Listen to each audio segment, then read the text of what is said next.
انت عارف ان السعادة مش محتاجة امكانيات عالية علشان تبقى مبسوط. انا سعادتي بدأت لما قررت ابسط نفسي واعمل الحاجة اللي بحبها بالامكانيات المتاحة. سعادتي بدأت من هنا.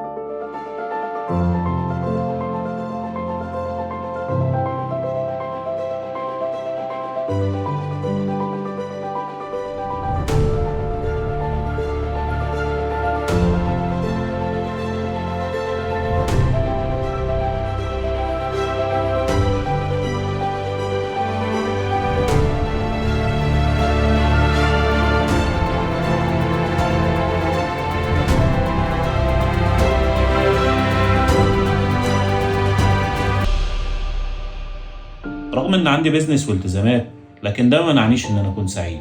وأكيد في ناس كتير شبهي نفسها تعمل كده. لو أنت واحد منهم فيلا بينا.